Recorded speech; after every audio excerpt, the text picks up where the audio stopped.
ಈಗ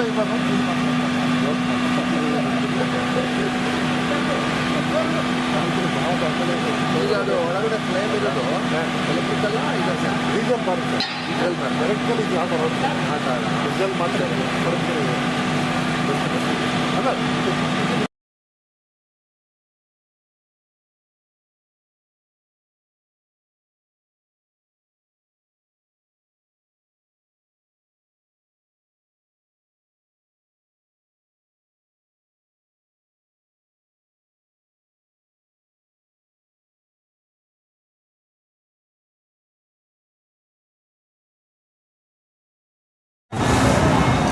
ಸರ್ ಪ್ರದೀಪ್ ಅಂತ ಸಾಗರ town.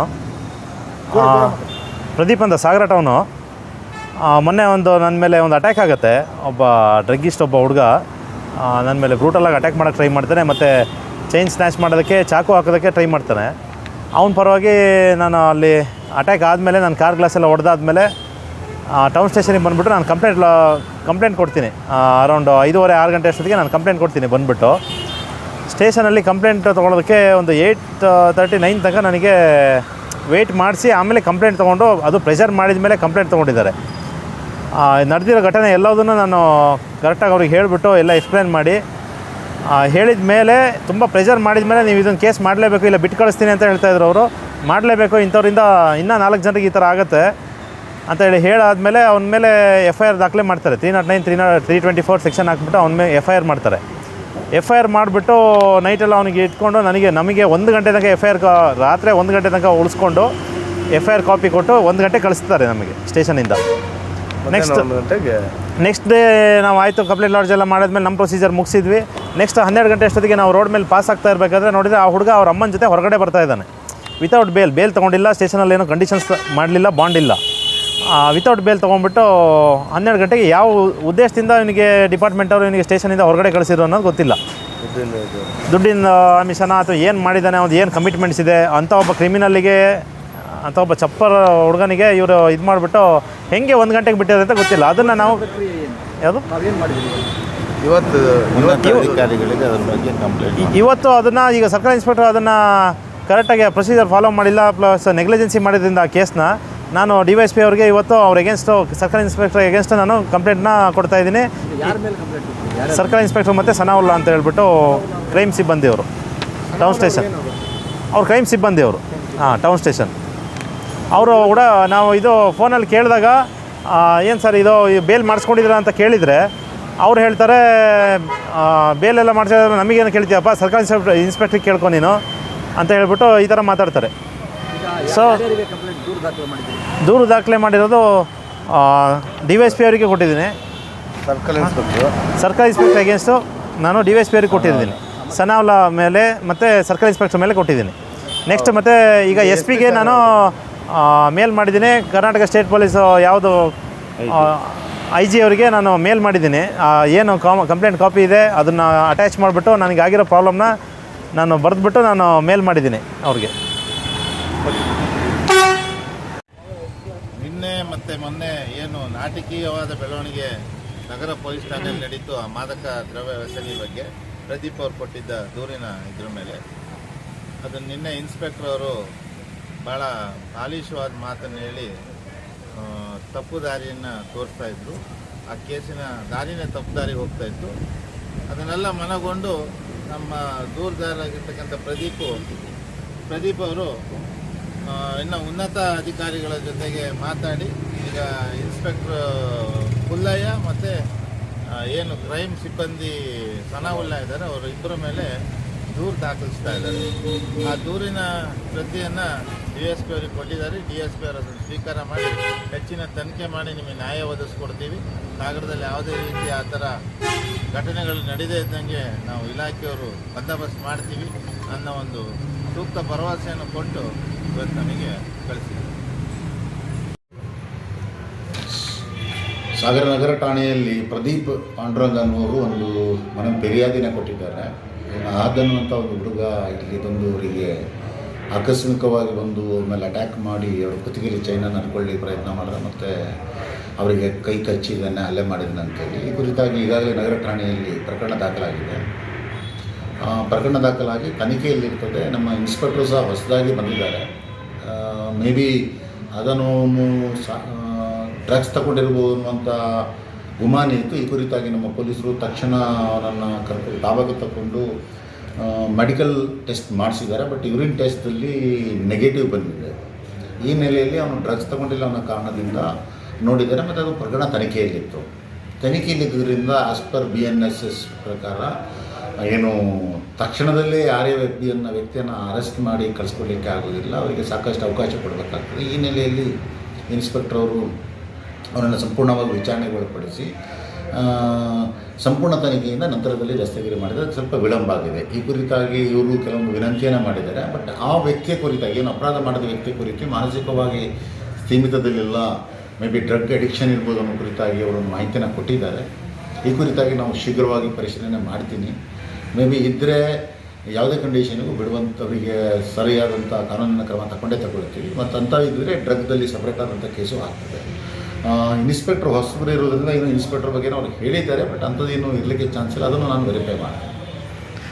Sir, ಇವರು ಸನಾವುಲ್ಲಾ ಕ್ರೈಮ್ ಪೊಲೀಸ್ನವರು ಸಾಗರ ಟೌನ್ ಮತ್ತು CPI ಸಾಹೇಬ್ರ ಬಗ್ಗೆ ಈಗ ದೂರು ಕೊಡ್ತೀನಿ ಅಂತ ಹೇಳ್ತಾರೆ ಮೇಲಧಿಕಾರಿಗಳಿಗೆ. ಕೊಟ್ಟಿದ್ದಾರೆ SP ಸಾಹೇಬ್ರಿಗೂ ಮತ್ತು ಹೋಮ್ ಮಿನಿಸ್ಟರ್ಗಳಿಗೂ. ಇದರ ಅವರು ಕರ್ತವ್ಯದಲ್ಲಿ ಸರಿಯಾಗಿ ಕರ್ತವ್ಯ ಮಾಡಿಲ್ಲ ಅಂತ ಹೇಳಿದ್ದಾರೆ. ಅದನ್ನು ನಾನು ಈಗಾಗಲೇ ವೆರಿಫೈ ಮಾಡ್ತೀನಿ. ಈಗ ಸಾಗರ ಗ್ರಾಮಾಂತರ ಠಾಣೆಯ ಇನ್ಸ್ಪೆಕ್ಟರ್ ಈಗಾಗಲೇ ಹೇಳಿದ್ದೀನಿ ವೆರಿಫೈ ಮಾಡಲಿಕ್ಕೆ. ಈ ಕುರಿತಾಗಿ ನಮ್ಮ ಮೇಲಧಿಕಾರಿಗಳ ಗಮನಕ್ಕೂ ತರ್ತೀವಿ. ಕರ್ತವ್ಯದಲ್ಲಿ ಲೋಪ ಆಗಿದ್ದರೆ ಕರ್ತವ್ಯ ಲೋಪದ ಕುರಿತಾಗಿ ನಮ್ಮ ಸಿಬ್ಬಂದಿ ಅಧಿಕಾರಿಗಳ ಮೇಲೆ ಕ್ರಮ ಆಗ್ತದೆ. ಬಟ್ ಈಗ ಮಾಡಬೇಕಾದದ್ದು ಆ ವ್ಯಕ್ತಿ ಏನು ಅವರಿಗೆ ಕೈ ಕಚ್ಚಿ ಏನು ಅಪರಾಧ ಮಾಡಿದಾನಲ್ಲ, ಅವನ ಹಿನ್ನೆಲೆ ಏನು, ಅಪರಾಧಿಕ ಹಿನ್ನೆಲೆ ಏನು, ಬೇರೆ ಏನಾದರೂ ಕಾರಣಗಳಿದೆಯಾ, ಡ್ರಗ್ಸ್ ಇದೆಯಾ ಅಥವಾ ಬೇರೆ ವಿಚಾರಗಳಿದೆಯಾ, ಈ ಕುರಿತಾಗಿ ನಾವು ಫಸ್ಟ್ ಕಾನ್ಸಂಟ್ರೇಷನ್ ಮಾಡಬೇಕಾಗ್ತದೆ. ಸಂಪೂರ್ಣವಾಗಿ ಅವನ ಮಾಹಿತಿಯನ್ನು ತಗೊಂಡು ಸಂಪೂರ್ಣ ತನಿಖೆ ಮಾಡಿ ಬೇರೆ ಬೇರೆ ಆ್ಯಂಗಲ್ದಲ್ಲಿ ಸೈಂಟಿಫಿಕ್ ಆ್ಯಂಗಲ್ದಲ್ಲಿ ನೋಡಿ ಮುಂದಿನ ಇದರಲ್ಲಿ ಆ ಕುರಿತಾಗಿ ತಗೊಂಡಿರ್ತೀವಿ. ಫಸ್ಟು ಅದು ಮುಖ್ಯವಾಗಿದೆ.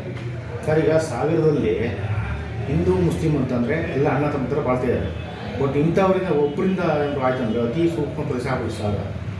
ಅದ್ರ ಬಗ್ಗೆ ನೀವು ಪೊಲೀಸ್ ಅಧಿಕಾರಿಯಾಗಿ ಯಾವ ಥರ ಕ್ರಮ ತಗೊಳ್ತೀವಿ? ಅಲ್ಲ, ಯಾರೇ ಇರಲಿ ಅವರು, ಇದು ಧಾರ್ಮಿಕ ವಿಚಾರ ಬರೋದಿಲ್ಲ. ಇಲ್ಲಿ ಯಾವುದೇ ಒಬ್ಬ ವ್ಯಕ್ತಿ ವ್ಯತಿರಿಕ್ತವಾಗಿ ಅಥವಾ ಒಂಥರ ಈ ಪೈಶಾಚಿಕವಾಗಿ ವರ್ತನೆ ಮಾಡ್ತಾನೆ ಅನ್ನೋದು ನಮ್ಮ ಗಮನಕ್ಕೆ ಬಂದರೆ ನಾವು ನಿರ್ದಾಕ್ಷಿಣ್ಯವಾಗಿ ಕ್ರಮ ತಗೊಳ್ತೀವಿ. ಮೇ ಬಿ ಮುಂದಿನ ದಿನದಲ್ಲಿ ಹಳೆಯ ಅಪರಾಧಗಳಿದ್ದರೆ ಅವ್ರ ಮೇಲೆ ಗಡೀಪಾರು ಮಾಡಬಹುದು, ಗುಂಡಾಟಲ್ಲಿ ಕ್ರಮ ತಗೊಳ್ಬೋದು. ಡಿಪೆಂಡ್ಸ್ ಅಪಾನ್ ಕಾನೂನಲ್ಲಿ ಏನು ಅವಕಾಶ ಇದೆ ಅದನ್ನು ಮಾಡೇ ಮಾಡ್ತೀವಿ. ಒಂದೊಮ್ಮೆ ಅವರು ಸಮಾಜಕ್ಕೆ ದ್ರೋಹಿ ಇದ್ದಾರೆ ಅಥವಾ ಇಲ್ಲಿ ಏನಾದರೂ ಮತೀಯ ಅಥವಾ ಬೇರೆ ಸಮಸ್ಯೆನ ಹುಟ್ಟುಹಾಕುವಂಥ ಪ್ರವೃತ್ತಿ ಕಂಡು ಬಂತಂದರೆ ಯಾವುದೇ ಕಂಡೀಷನಿಗೆ ಅವರನ್ನು ನಾವು ಸಿಂಪಲ್ಲಾಗಿ ನೋಡಲಿಕ್ಕೆ ಆಗೋದಿಲ್ಲ. ಅವ್ರ ಮೇಲೆ ಕಠಿಣವಾದಂಥ ಕ್ರಮ ತಗೊಳ್ತೀವಿ. ಅದರಲ್ಲಿ ಡೌಟೇ ಇಲ್ಲ. ಸರ್, ಶಿವಮೊಗ್ಗದಲ್ಲಿ ನಿನ್ನೆ SP ಸಾಹೇಬರು ಸಾಕಷ್ಟು ಪ್ರಮಾಣದ ಗಾಂಜಾ ವಗೇರೆ ಅದನ್ನು ಮಾಡಿಸಿದ್ದಾರೆ ಕಾನೂನಾತ್ಮಕವಾಗಿ. ಈಗ ಇಲ್ಲಿ ಸಾಗರದಲ್ಲಿರ್ತಕ್ಕಂಥ ಏನು ಗಾಂಜಾ ಸೀಸ್ ಮಾಡಿರೋದು ಮಾಲನ್ನು ಏನು ಮಾಡಿದ್ದಾರೆ ಇಷ್ಟು ವರ್ಷದಲ್ಲಿ? ಈಗ ಅದೇನೇ, ಈಗ ನಮ್ಮಲ್ಲಿ ಏನಾಗಿದೆ, ಮೊದಲು ಮಾನ್ಯ ಸರ್ವೋಚ್ಚ ನ್ಯಾಯಾಲಯದ ಆದೇಶ ಪ್ರಕಾರ ಸೆಕ್ಷನ್ 52 ಅಡಿಯಲ್ಲಿ ಎಲ್ಲ ಸೀಸ್ ಆದಂಥ ಗಾಂಜಾಗಳನ್ನು ಕಡ್ಡಾಯವಾಗಿ ಕೇಂದ್ರ ಕಚೇರಿ ಅಂದರೆ ನಮ್ಮ SP ಆಫೀಸ್ನಲ್ಲಿರುವಂಥ ಕಚೇರಿಗೆ ಕಳಿಸ್ಕೊಡ್ಬೇಕಾಗ್ತದೆ. ಸೀಸ್ ಆದದ್ರಲ್ಲಿ ಒಮ್ಮೆ ಟೆಸ್ಟ್ ಮಾಡಿ ಏನು FSL ಸ್ಯಾಂಪಲ್ಗಳು ಉಳಿದೆಲ್ಲ ಸ್ಯಾಂಪಲ್ ಸಮೇತವಾಗಿ ಕಳಿಸ್ಕೊಡ್ತೀವಿ. ಜಿಲ್ಲೆಗೆ ಸಂಬಂಧಪಟ್ಟ ಎಲ್ಲ ಡ್ರಗ್ಗಳನ್ನು ಸಹ ಅಲ್ಲಿ SP ಸಾಹೇಬರ ಸಮ್ಮುಖದಲ್ಲೇ ಅದನ್ನು ಮಾಡಬೇಕಾದ ಒಂದು ಕಮಿಟಿನೂ ಇದೆ. SP ಅವರು ಮತ್ತು DSP ಇರ್ತಾರೆ. ಈ ನಮ್ಮಲ್ಲಿ ಸೀಸ್ ಆದಂತೆ ಎಲ್ಲ ಸಮೇತವಾಗಿ ಅವರು ನಿನ್ನೆ ಅದನ್ನು ಮಾಡಿದ್ದಾರೆ. ಸರ್, ಇನ್ನೊಂದು ಕ್ವಶನ್ ಸರ್, ಈ ಕಾನೂನನ್ನು ದಿಕ್ತಪ್ಪಿಸೋ ಕೆಲಸನ ನಿಮ್ಮ ಪೊಲೀಸ್ ಅಧಿಕಾರಿಗಳು, ಪೊಲೀಸ್ ಸಿಬ್ಬಂದಿ ಮಾಡಿದ್ದಾರೆ. ಅಂದರೆ ನಾವು ಬೇಲ್ ಕೊಟ್ಟಿದೆ ಕೋರ್ಟೆ ಅಂತ ಹೇಳಿ ನ್ಯಾಯಾಲಯ ಹೇಳಿ ಅವ್ರನ್ನ ಬಿಟ್ಟು ಕಳಿಸಿದ್ದಾರೆ ಆರೋಪಿ ನಿನ್ನೆ ಪ್ರಕರಣದಲ್ಲಿ. ಇದ್ರ ಬಗ್ಗೆ ಏನು ಹೇಳ್ತೀರಿ ಸರ್? ಅಲ್ಲ, ಅದು ವೆರಿಫೈ ಮಾಡಬೇಕು. ನನಗೆ ಅದು ಗೊತ್ತಿಲ್ಲ, ವೆರಿಫೈ ಮಾಡ್ತೀನಿ. ಸಾಗರ ನಗರಸಭೆ ವ್ಯಾಪ್ತಿಯ ಇದರಲ್ಲಿದ್ದೀವಿ, ಕಾರ್ಯಸ್ಥಾನದಲ್ಲಿ. ಇಲ್ಲಿ ಒಬ್ಬರು ಯಜಮಾನರು, ವಯಸ್ಸಾದ ಯಜಮಾನ್ರೆ ತಮ್ಮ ಹೆಸರು? ಶಿವಾಜಿ ಗೌಡ್ರು ಅಂಥೇಳಿ. ಅವರು ಇಲ್ಲಿ ಅನಾಥವಾಗಿ ಇದ್ದಿದ್ದನ್ನು ಕಂಡು ಸಾಗರ ನಗರಸಭೆಗೆ ಮಾಹಿತಿ ಕೊಟ್ಟವ್ರು ಯಾರು? ಅವರೇ ಬಂದಿದ್ದ. ಸ್ವತಃ ಅವರೇ ಬಂದು ಸಾಗರ ನಗರಸಭೆ ಮ್ಯಾನೇಜರ್ ಅವರು ಬಾಲಚಂದ್ರ ಅವರು ಮತ್ತು ರಾಜ್ಕುಮಾರ್ ಮತ್ತು ಪೌರಾಯುಕ್ತರು ನಾಗಪ್ಪನವರ ಭೇಟಿ ಮಾಡಿ ಅವರು ಇವರನ್ನು ಉತ್ತರ ಕನ್ನಡ ಜಿಲ್ಲೆಯ ಕೊಂಡ್ಲಿ ಸಿದ್ದಾಪುರ ಆಶ್ರಮ, ಮುಗ್ದೂರು ಪುನೀತ್ ರಾಜ್ಕುಮಾರ್ ಆಶ್ರಮಕ್ಕೆ ಅವರನ್ನು ಕರ್ಕೊಂಡು ಹೋಗಲಿಕ್ಕೆ ಎಲ್ಲ ವ್ಯವಸ್ಥೆಯನ್ನು ಸಾಗರ ನಗರಸಭೆ ಮಾಡಿದೆ. ನಿಜವಾಗಲೂ ತುಂಬ ಸಂತೋಷದ ವಿಷಯ. ಸಂತೋಷ ಮತ್ತು ಹೆಮ್ಮೆನೂ ಕೂಡ ಆಗುತ್ತೆ. ಅಧಿಕಾರಿ ವರ್ಗ ಈ ರೀತಿ ಒಂದು ಕಾರ್ಯಾಚರಣೆಗೆ ಬಂದದ್ದು. ಹಾಗಾಗಿ ಅವರು ಕೂಡ ಈಗ ಮ್ಯಾನೇಜರು, ಸಾಗರ ಮ್ಯಾನೇಜರು ಅವರು ಎರಡು ಮಾತಾಡ್ತಾರೆ. ನಿನ್ನೆ ಈ ಯಜಮಾನರು ಶಿವಾಜಿಗೌಡ ಇವರು ಹಳೆ ಸೊರಬ ತಾಲೂಕು ಮೂಲತಃ ಬಂದರು. ನನಗೆ ಯಾರೂ ಇಲ್ಲ ಅಂತ ಹೇಳ್ಕೊಂಡಾಗ ಭಾಳ ನೋವಾಯಿತು. ಎಲ್ಲ ವಿಚಾರ ಮಾಡಿದಾಗ ಹೆಂಡತಿ ಇದ್ದಾರೆ, ಮಗ ಇದ್ದಾನೆ, ಸೊಸೆ ಇದ್ದಾರೆ. ಆದರೂ ಕೂಡ ಅವರ ಆಸ್ತಿಯನ್ನೆಲ್ಲ ಬರೆಸ್ಕೊಬಿಟ್ಟು ಅವ್ರನ್ನ ಹೊರಗಾಗಿ ಹಾಕಿರ್ತಕ್ಕಂಥದ್ದು ಶೋಚನೀಯ ಸ್ಥಿತಿ. ಬಟ್ ನಮ್ಮ ದೇಶದಲ್ಲಿ ಈ ಪರಿಸ್ಥಿತಿ ಖಂಡಿತ ಬರಬಾರ್ದು. ಯಾಕಂದರೆ ನಾವು ಸಂಸ್ಕೃತಿಯ ನೆಲೆಯಲ್ಲಿ ಭಾರತ ದೇಶದಲ್ಲಿ ನಾವೆಲ್ಲರೂ ಬದುಕ್ತಾ ಇದ್ದೀವಿ. ಆದರೆ ನಮ್ಮ ಈ ಒಂದು ಕುಟುಂಬದಲ್ಲಿ ಇಂಥ ಪರಿಸ್ಥಿತಿ ಬರ್ತಾಯಿದೆ ಅಂತಂದರೆ ನಮ್ಮ ಮಕ್ಕಳಾದವರಿಗೆ ನಮಗೆ ಯಾವ ರೀತಿಯ ಸಂಸ್ಕಾರವನ್ನು ಇನ್ನೂ ರೂಢಿಸ್ಕೊಳ್ಬೇಕಾಗಿದೆ ಅನ್ನೋದು ಪ್ರಶ್ನಾರ್ಥಕವಾಗಿ ಉಳಿದುಬಿಟ್ಟಿದೆ. ಹಾಗಾಗಿ ಅದೇನೇ ಇರಲಿ, ಅವರು ಬಂದಾಗ ನಮ್ಮ ಪೌರಾಯುಕ್ತರು ಮತ್ತು ನಮ್ಮ ಸಮುದಾಯ ಸಂಘಟನಾಧಿಕಾರಿ ರಾಜ್ಕುಮಾರ್ ಸರ್ ಅವರು ನಾವು ಚರ್ಚೆ ಮಾಡಿ, ಇಲ್ಲ ಇವರಿಗೆ ತಕ್ಷಣ ಯಾವುದಾದ್ರು ಅನಾಥಾಶ್ರಮ ಇದ್ದರೆ ಹುಡುಕ್ರಿ ಅಂತ ಅಂದಾಗ ನಾವು ಇಲ್ಲೇ ಹೆಗ್ಗೋಡ್ ಹತ್ರ ಒಂದು ಹೆಗ್ಗೋಡ್ ಹತ್ರ ಒಂದು ಹೋಗಿ ಬಂದಿವಿ. ಅಲ್ಲಿ ಶಾಂತಿ ಸೇವಾಶ್ರಮ ಅಂತೇಳಿ ಅಲ್ಲಿ ಅಷ್ಟು ಸೂಕ್ತವಾದ ಒಂದು ವ್ಯವಸ್ಥೆ ನಮಗೆ ಕಂಡು ಬರಲಿಲ್ಲ. ಆವಾಗ ಯೋಚನೆ ಮಾಡಿದಾಗ ನಮ್ಗೆ ಹೊಳೆದದ್ದು ಸಿದ್ದಾಪುರ ಹತ್ರ ಪುನೀತ್ ರಾಜ್ಕುಮಾರ್ ವೃದ್ಧಾಶ್ರಮ ಶ್ರೀಯುತ ನಾಗರಾಜ್ ನಾಯ್ಕರವ್ರು ನಡೆಸ್ತಾ ಇರ್ತಕ್ಕಂಥದ್ದು ವಿಚಾರ ಗೊತ್ತಾಯಿತು. ನಾವು ಅದನ್ನು ಸರ್ಚ್ ಮಾಡಿ ಇಮಿಡಿಯೇಟಾಗಿ ತಿಳ್ಕೊಂಡಾಗ ನೂರಾರು ಜನರನ್ನು ಇಟ್ಕೊಂಡು ಪಾಲನೆ ಮಾಡ್ತಕ್ಕಂಥದ್ದು ನಮ್ಗೆ ಗೊತ್ತಾಯಿತು. ವಿಚಾರ ಮಾಡಿದ್ವಿ, ಖಂಡಿತ ತಂದುಬಿಡಿ ಅಂತ ಹೇಳಿದರು. ಇವತ್ತು ನಮ್ಮ ಮನೆಯಲ್ಲಿ ಒಬ್ಬ ಮಕ್ಕಳನ್ನು 2-3 ಜನ ಮಕ್ಕಳನ್ನು ಸಾಕೋದು ಕಷ್ಟ ಅಂತ ಪರಿಸ್ಥಿತಿಯಲ್ಲಿ ಚಿಕ್ಕ ಸಂಸಾರವನ್ನು ನಡೆಸ್ತಕ್ಕಂಥದ್ದು ಭಾಳ ಕಷ್ಟದ ಇರ್ತಕ್ಕಂಥ ಪರಿಸ್ಥಿತಿಯಲ್ಲಿ ನೂರಾರು ಜನರನ್ನು ಇಟ್ಕೊಂಡು ಯಾವುದೇ ಆಶ್ರಯ ಇಲ್ಲದೆ, ಯಾವುದೇ ಆರ್ಥಿಕ ಸಹಾಯ ಇಲ್ಲದೆ ಅವರ ಸ್ವಂತ ವಿಚಾರದಲ್ಲಿ ನಡೆಸ್ತಕ್ಕಂಥದ್ದು ಅತೀ ಶ್ಲಾಘನೀಯ ಆಗ್ತಾ ಇರ್ತಕ್ಕಂಥ ವಿಚಾರ. ಅವ್ರಿಗೆ ಫಸ್ಟ್ ಆಫ್ ಆಲ್ ಸಮಾಜದ ಪರವಾಗಿ, ಸರ್ಕಾರದ ಪರವಾಗಿ, ಈ ವ್ಯವಸ್ಥೆಯ ಪರವಾಗಿ ಒಂದು ಹ್ಯಾಟ್ಸಪ್ಪನ್ನು ನಾವು ಅಭಿನಂದನೆಯನ್ನು ನಾವು ನಗರಸಭೆಯಿಂದ ಸಾರ್ವಜನಿಕ ಪರವಾಗಿ ತಿಳಿಸ್ಬೇಕಾಗುತ್ತೆ. ಖಂಡಿತವಾಗಿ ಅವ್ರನ್ನ ವಿಚಾರ ಮಾಡಿದಾಗ ಅವರು ನೀವು ಕರ್ಕೊಂಡು ಬನ್ನಿ, ನಾವು ಸೇರಿಸ್ಕೊಳ್ತೀವಿ, ಅವ್ರಿಗೆಲ್ಲ ರೀತಿಯ ಸೌಕರ್ಯವನ್ನು ಕೊಟ್ಟು ನಾವು ನೋಡ್ಕೊಳ್ತೀವಿ ಅಂತ ಹೇಳಿದರು. ಹಾಗಾಗಿ ಅವರು ಇವತ್ತು ಕೂಡ ಅವ್ರ ತಂಡದೊಂದಿಗೆ ಅವರು ಕೂಡ ಬಂದಿದ್ದಾರೆ. ನಾವು ಕೂಡ ಏನು ಮಾಡಿದ್ವಿ, ನಮ್ಮ ಸಿಬ್ಬಂದಿ ವರ್ಗದವರೆಲ್ಲ ಸೇರಿ ಚರ್ಚೆ ಮಾಡಿ ನಿಮ್ಮ ಕೈಯಲ್ಲಿ ಏನಾದರೂ ಸಾಧ್ಯ ಇದೆಯಾ ಈ ಒಂದು ಸೇವೆಗೆ ಅಂತ ಅಂದಾಗ ಕೈಲಾದ ಎಲ್ಲ ನಮ್ಮ ಸಿಬ್ಬಂದಿ ವರ್ಗದವ್ರು ಸ್ವಲ್ಪ ಸಹಾಯ ಮಾಡಿದರು. ಹಾಗಾಗಿ ಅವ್ರಿಗೆ ಇನ್ನೊಮ್ಮೆ ಬನ್ನಿ, ನಮ್ಮ ಪೌರಾಯುಕ್ತರು ಬಂದಾಗ ನಮ್ಮ ಕೈಲಿ ಏನಾಗುತ್ತೆ ಸಾಧ್ಯ ಆಗುತ್ತೆ ಅದನ್ನು ಆರ್ಥಿಕ ಸಹಾಯವನ್ನು ಸಣ್ಣಪುಟ್ಟದ್ದು ಮಾಡ್ತೀವಿ ಅಂತ ಹೇಳಿ ಅವ್ರಿಗೆ ಬೆಂಬಲವನ್ನು ಕೂಡ ಕೊಟ್ಟಿದ್ದೀವಿ. ಹಾಗಾಗಿ ಇವತ್ತು ಈ ಒಂದು ಕಾರ್ಯಕ್ರಮಕ್ಕೆ, ಈ ಒಂದು ಸ್ಪಂದನೆಗೆ ನಮ್ಮ ಶಶಿಕುಮಾರ್ ಅವರು ಕೂಡ ಇದನ್ನು ಸಮಾಜಕ್ಕೆ ತಿಳಿಸ್ಬೇಕು ಅನ್ನೋ ದೃಷ್ಟಿಯಲ್ಲಿ ಇದನ್ನು ಒಂದು ಮುಖ್ಯವಾಹಿನಿಗೆ ತೆಗೆದುಕೊಂಡು ಸಮಾಜಕ್ಕೆ ಇದನ್ನು ಪ್ರಸ್ತುತಪಡಿಸಬೇಕು. ಈ ವ್ಯವಸ್ಥೆ ಇದು ನೋಡೋದ್ರ ಮೂಲಕ ಮತ್ತೆ ಉಳಿದಿರ್ತಕ್ಕಂಥ ತಂದೆ ತಾಯಿಗಳಿಗೆ ಈ ವ್ಯವಸ್ಥೆ ಬರಬಾರ್ದು ಅನ್ನೋದೊಂದು ಪಾಠ ಆಗಲಿ ಅನ್ನೋ ದೃಷ್ಟಿಯಿಂದ ಇದನ್ನು ಪ್ರಚುರಪಡಿಸಬೇಕು ಅಂಥೇಳಿ ಅವರೊಂದು ನಿರ್ಧಾರ ತೆಗೆದುಕೊಂಡಿದ್ದಾರೆ. ಹಾಗಾಗಿ ತಮಗೆ ಧನ್ಯವಾದಗಳು. ಹಾಗೆಯೇ ನಾಗರಾಜ್ ನಾಯ್ಕರವರಿಗೆ, ಪುನೀತ್ ರಾಜ್ಕುಮಾರ್ ತಂಡದವರು, ಸಂಸ್ಥೆಯ ನಿರ್ದೇಶಕರು, ಅವರಿಗೂ ಕೂಡ ಧನ್ಯವಾದಗಳನ್ನು ಅರ್ಪಿಸಿ ನಾನು 2 ಮಾತು ಮುಗಿಸ್ತಾ ಇದ್ದೀನಿ. ಇವಾಗ ಪುನೀತ್ ರಾಜ್ಕುಮಾರ್ ಅನಾಥಾಶ್ರಮದ ಸಂಸ್ಥಾಪಕರು. ಎಲ್ರಿಗೂ ನಮಸ್ಕಾರ. ನಿನ್ನೆ ಸಾಗರ ನಗರಸಭೆಯಿಂದ ನನಗೆ ಫೋನ್ ಮಾಡಿ ಈ ಥರ ರಾಜ್ಕುಮಾರ್ ಸರ್ ಅವರು ಫೋನ್ ಮಾಡಿ ಈ ಥರ ಇದೆ, ಒಬ್ಬ ಅಸಹಾಯಕ ಸ್ಥಿತಿಯಲ್ಲಿ ಒಂದು ಅಜ್ಜ ಇದ್ದಾರೆ, ಅವರ ಕುಟುಂಬದವರು ಅವರನ್ನು ತಿರಸ್ಕರಿಸಿದ್ದಾರೆ, ಹಾಗಾಗಿ ಅವರನ್ನು ನಿಮ್ಮ ಆಶ್ರಮದಲ್ಲಿ ಸೇರಿಸ್ಕೊಳ್ಬೋದಾ ಅಂತ ಕೇಳಿದಾಗ ನಾನು ಅದಕ್ಕೆ ಒಪ್ಪಿಗೆ ಕೊಟ್ಟಿದ್ದೆ. ಹಾಗೆ ಈ ದಿನ ಇವತ್ತು ಬರೋದಕ್ಕೆ ಹೇಳಿದರು. ಹಾಗೆ ನಾವು ನಮ್ಮ ತಂಡದೊಂದಿಗೆ ನಾವು ಬಂದಿದ್ದೇವೆ. ಹಾಗೆ ಈ ಒಂದು ನಮ್ಮ ಅಜ್ಜನ ಸಮಾನದಲ್ಲಿರುವಂಥ ಈ ಒಂದು ಹಿರಿಯ ಜೀವವನ್ನು ನಾವು ಕರ್ಕೊಂಡೋಗಿ ನಮ್ಮ ಆಶ್ರಮದಲ್ಲಿ ಇಟ್ಕೊಂಡು ನಾವು ನೋಡ್ಕೊಳ್ಳೋದಕ್ಕೆ ನಾವು ಬದ್ಧರಾಗಿದ್ದೇವೆ. ಹಾಗೆ ಈ ಒಂದು ಇವರನ್ನು ಕಳಿಸ್ಕೊಡೋದಕ್ಕೆ ಸಹಕಾರ ಮಾಡಿದಂಥ ಎಲ್ಲ ಸಾಗರ ನಗರಸಭೆಯ ಎಲ್ಲ ಅಧಿಕಾರಿ ವರ್ಗದವರಿಗೂ ಹಾಗೂ ಸಿಬ್ಬಂದಿ ವರ್ಗದವರಿಗೂ ಹಾಗೂ ಎಲ್ಲ ಇಲ್ಲಿ ಪೌರಾಯುಕ್ತರು ಹಾಗೂ ಇಲ್ಲಿ ಏನು ಸಾಗರ ನಗರಸಭೆ ಏನು ಸಿಬ್ಬಂದಿಗಳ ವರ್ಗ ಇದ್ದಾರೆ ಅವರೆಲ್ಲರಿಗೂ ನಾನು ಹೃದಯಪೂರ್ವಕ ಧನ್ಯವಾದ ತಿಳಿಸ್ತೇನೆ. ಹಾಗೆ ಶಶಿಧ್ವನಿ ತಂಡ ಹಾಗೂ ಮಾನವ ಹಕ್ಕು ಇವರು ನಮ್ಮ ಕ್ಷೇಮಾಭಿವೃದ್ಧಿ ಸಂಘದ ಸರ್ ಅವರಿಗೂ ಕೂಡ ನಾನು ಕೃತಜ್ಞತೆಯನ್ನು ಸಲ್ಲಿಸಿ ಅವರಿಗೆ ಧನ್ಯವಾದವನ್ನು ತಿಳಿಸಿ ನಾನು ಮುಗಿಸ್ತೇನೆ. Thank you.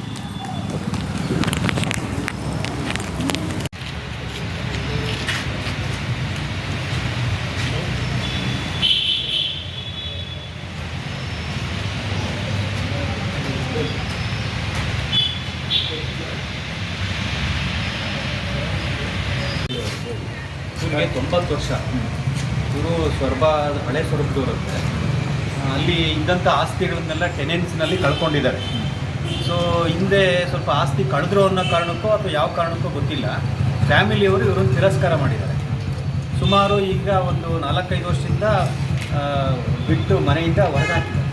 ಸೊ ಇವರು ಅಲ್ಲಿ ಇಲ್ಲಿ ಇಟ್ಕೊಂಡು ನೆಂಟರ ಮನೆ, ಅವ್ರ ಮನೆ, ಇವ್ರ ಮನೆ ಅಂತ ಇಟ್ಕೊಂಡು ಇಲ್ಲಿವರೆಗೆ ಕಾಲ ಕಳೆದಿದ್ದಾರೆ. ಬೇರೆಯವರು ಎಲ್ಲಿವರೆಗೆ ಇಟ್ಕೋತಾರೆ? ಕೊನೆಗೆ ಇವು ಬೀದಿ ಬಿದ್ದಂಥ ಸಂದರ್ಭದಲ್ಲಿ ನಗರಸಭೆನ ಅಪ್ರೋಚ್ ಮಾಡಿದಂಥ ಇದರಲ್ಲಿ ನಿನ್ನೆ ಬಂದು ನಗರಸಭೆ ಅಪ್ರೋಚ್ ಮಾಡಿದಾಗ ಪೌರಾಯುಕ್ತರು ನೋಡಿ ಇವ್ರಿಗೆ ಏನಾದರೂ ಒಂದು ಆಶ್ರಯ ಕಲ್ಪಿಸ್ಕೊಡೋಕ್ಕೆ ಅದರ ವೃದ್ಧಾಶ್ರಮಗಳಿದ್ದರೆ ನೋಡಿ ಅಂತ ನಮಗೆ ತಿಳಿಸಿದ್ರು. ನಾವು ಇಲ್ಲಿ ಸುತ್ತಮುತ್ತಲು ನೋಡಿದ್ವಿ, ನಮಗಂತ ಸೂಟಬಲ್ ಅಂತ ಅನಿಸ್ಲಿಲ್ಲ. ಕೊನೆಗೆ ನಾವು ಇವ್ರನ್ನ ನಿಮ್ಮನ್ನು ನಾಗರಾಜ್ ನಾಯ್ಕರನ್ನ ಸಂಪರ್ಕ ಮಾಡಬೇಕು.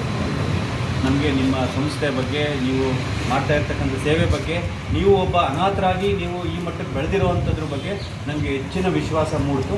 ಆ ಕಾರಣಕ್ಕೋಸ್ಕರ ನಾವು ನಿಮ್ಮಲ್ಲೇ ಸೇರಿಸಬೇಕು ಅಂತೇಳಿ ತೀರ್ಮಾನ ಮಾಡಿ ನಾವು ಇವತ್ತು ಇವರನ್ನು ನಿಮ್ಮ ಒಂದು ಇದಕ್ಕೆ ಮಾಡ್ತಾಯಿದ್ದೇವೆ.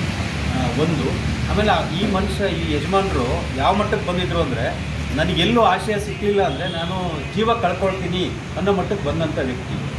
ಸೊ ಅದನ್ನು ಅವ್ರು ನಮ್ಮ ಜೊತೆಗೆಲ್ಲ ಹಂಚ್ಕೊಂಡ್ರು. ನಮಗೆ ಮನಸ್ಸಿಗೆ ವ್ಯಥೆ ಆಯಿತು. ಈಗ ನಾವು ಮಕ್ಕಳುಗಳು ನಿಕೃಷ್ಟವಾಗಿ ತಂದೆ ತಾಯಿನ ಕಾಣ್ತಾ ಇದ್ದಾರೆ ಇಂದಿಗೂ ಕೂಡ ಅನ್ನೋದು ನಮಗೆ ವ್ಯಥೆ ಆಯಿತು. ಸೊ ಇಂಥದ್ದು ಆಗಬಾರ್ದು, ಮುಂದಿನ ಒಂದು ಅಟ್ಲೀಸ್ಟ್ ನೋಡಿ ತಿಳ್ಕೊಳ್ಳೋ ಅಂಥ ಮಟ್ಟಕ್ಕಾದರೂ ಆಗಲಿ ಅನ್ನೋ ಕಾರಣಕ್ಕೆ ಈ ಒಂದು ವ್ಯವಸ್ಥೆನ ಮಾಡಬೇಕು ಅಂತ ನಾವು ನಗರಸಭೆಯಿಂದ ತೀರ್ಮಾನ ಮಾಡಿ ಎಲ್ಲ ಅಧಿಕಾರಿ ಸಿಬ್ಬಂದಿಗಳು ಸೇರಿ ಅವ್ರನ್ನ ಈ ಒಂದು ಇದಕ್ಕೆ ನಾವು ಮೊದಲಿಗೆ ಆಗ್ತಾಯಿದ್ದೀವಿ. ದಯಮಾಡಿ ಅದನ್ನು ಒಳ್ಳೆಯ ರೀತಿಯಲ್ಲಿ ಅವಾಗ ತೋರಿಸ್ಕೊಂಡು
ಈಗ ನೀವು ಎಷ್ಟೊತ್ತಿಗೆ ಬಿಡ್ತೀರಿ? ನಾನು ನೋಡಿಕೊಂಡೆ ನಾವು ಬರ್ತೀವಿ. 3 ಗಂಟೆಗೆ ಬಿಡ್ತೀರಾ? ನಾವು 3 ಗಂಟೆಗೆ ಹಾಂ ಸರಿ. ಈಗ 2:15 ಆಯ್ತಲ್ಲ, 2 ಗಂಟೆಗೆ ಬಿಡ್ತೇನೆ. 3 ಗಂಟೆಗೆ ಬಿಡ್ತಾರೆ ಮಾಡಿರಿ. 3 ಗಂಟೆಗೆ ಎಕ್ಸಾಕ್ಟ್ ನಾವು ಬಿಟ್ಕೊಳ್ಳೋಣ.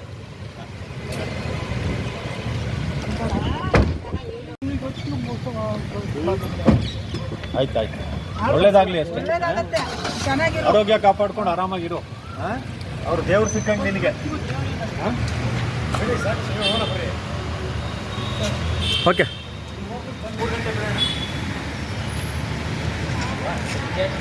ಹಾಂ